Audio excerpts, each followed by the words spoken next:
और पिछले 15 दिन से जहाँ बैठे हैं कोई नहीं सुन रहा। और ज़बरदस्ती गुंडे जो हैं वो हफ्ता वसूली करने के लिए, मंथली वसूली करने के लिए लगातार आते हैं। हम हर जगह जाके सीएम साहब को मिलके, सबको मिलके थक गए हैं।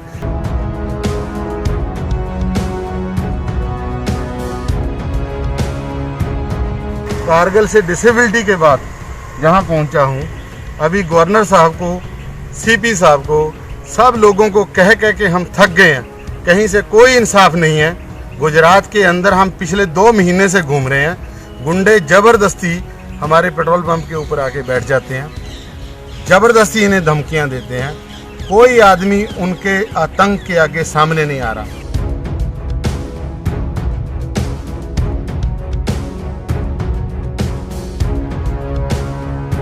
अगर ये हमें काम नहीं करने देंगे, ये हमें इंसाफ नहीं दिला सकते, तो हम वहीं उसी पेट्रोल पंप के ऊपर पेट्रोल छिड़क के आग लगा लेंगे।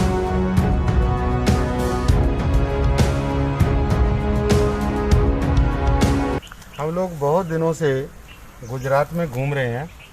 गुजरात में कुछ लोगों ने जो राजकोट के अंदर गुंडागर्दी करके हमें काम नहीं करने दिया जा रहा, बहुत परेशान किया जा रहा है हमें। ये मैं और बहन जी, हम दोनों इतने परेशान हो रहे हैं जहाँ पे। और पिछले 15 दिन से जहाँ बैठे हैं कोई नहीं सुन रहा।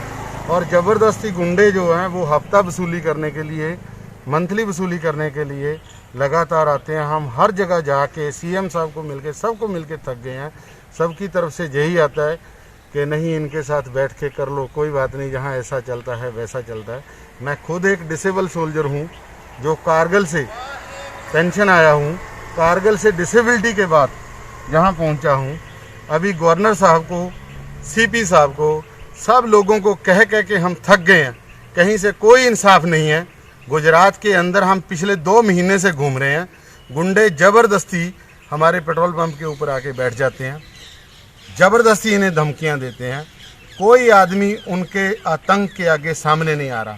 ये हालात अगर देश के अंदर गुजरात का है तो और दूसरी जगह क्या होगा। हम यहाँ आए थे अभी गवर्नर साहब के यहाँ, वहाँ पे भी किसी ने कोई बात नहीं सुनी। वहाँ से ये सामने गवर्नर हाउस है गुजरात का, वहाँ से हम वापस आ गए हैं। और ये सामने नीचे बैठे हैं। ये हालत है, ये हालत देखिए। अभी हमारे पास और कोई चारा नहीं बचता। अगर ये हमें काम नहीं करने देंगे, ये हमें इंसाफ नहीं दिला सकते, तो हम वहीं उसी पेट्रोल पंप के ऊपर पेट्रोल छिड़क के आग लगा लेंगे।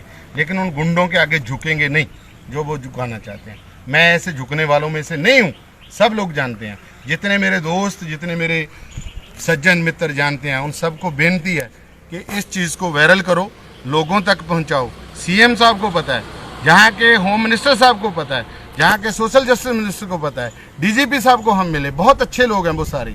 लेकिन उसके ऊपर एक्शन क्यों नहीं हो रहा? क्योंकि गुंडे बजूभाई बाला जो गवर्नर साहब हैं आंध्रा के, उनका नाम लेते हैं, वो कहते हैं वो उनके पुराने साथी हैं।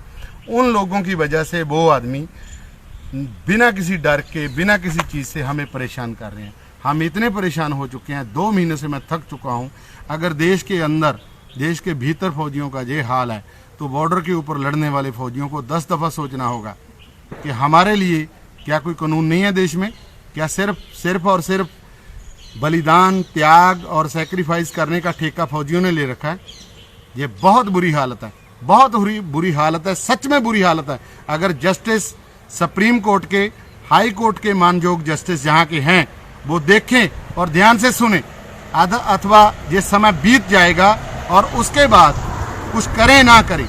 मैं देश के बॉर्डरों के ऊपर समस्त जो फौजी हैं, मैं उनको भी बेनती करना चाहता हूँ कि भाइयों, आप सोचो और आवाज़ उठाओ। अगर यहाँ पे अहमदाबाद में, गांधीनगर में कोई सैनिक और सैन्य अधिकारी है तो वो हमारी आवाज़ को सुने। धन्यवाद।